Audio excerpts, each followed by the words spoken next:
everyone, this is Rosh once again, and today I wanted to share with you a life lesson that I learned the hard way, and I am not recommending anyone to do it.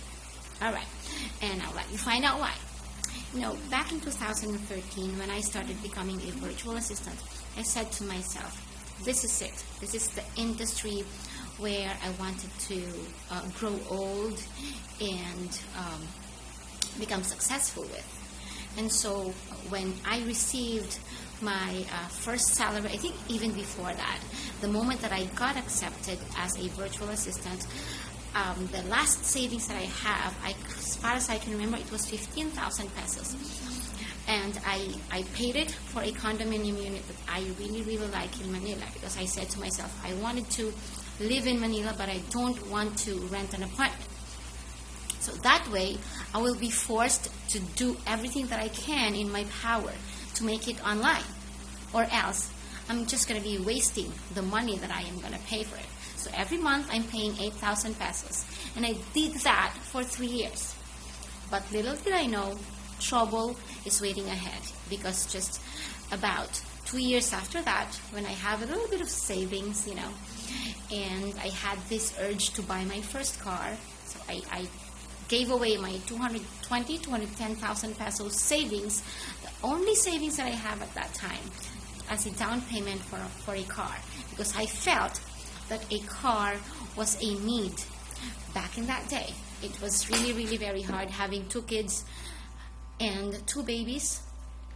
At the same time, you're in the city, so I felt that I really, really need that car. So I paid for it without thinking, without even, checking my finances and checking my clients. And you know what happened? Guess what? A day after I got my first car,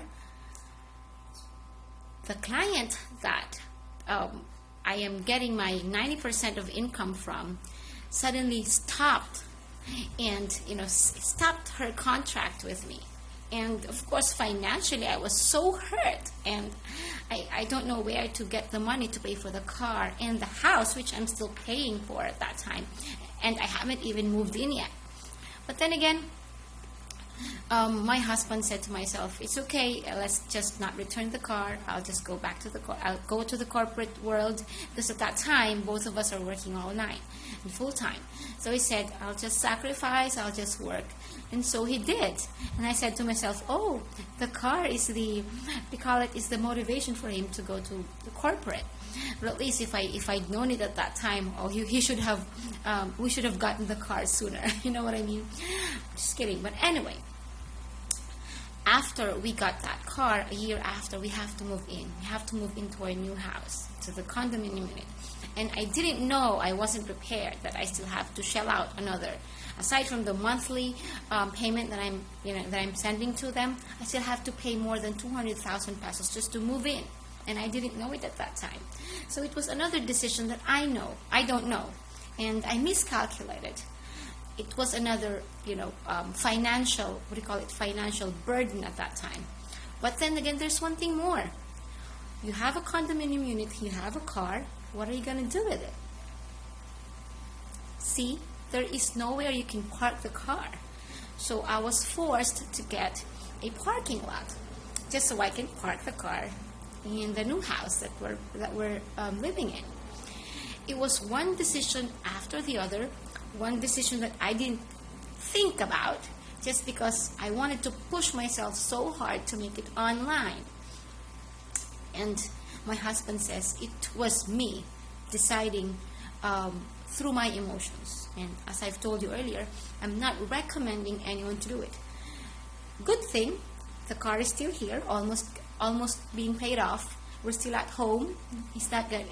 We're not being shoved out of the house yet by the bank. But it wasn't easy. The lessons that I learned wasn't easy at all. I'm not recommending anyone to do it. And I hope that you learned something from my story.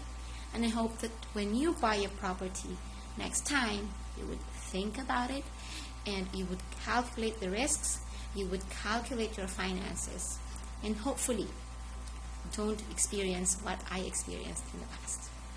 Thank you. Bye.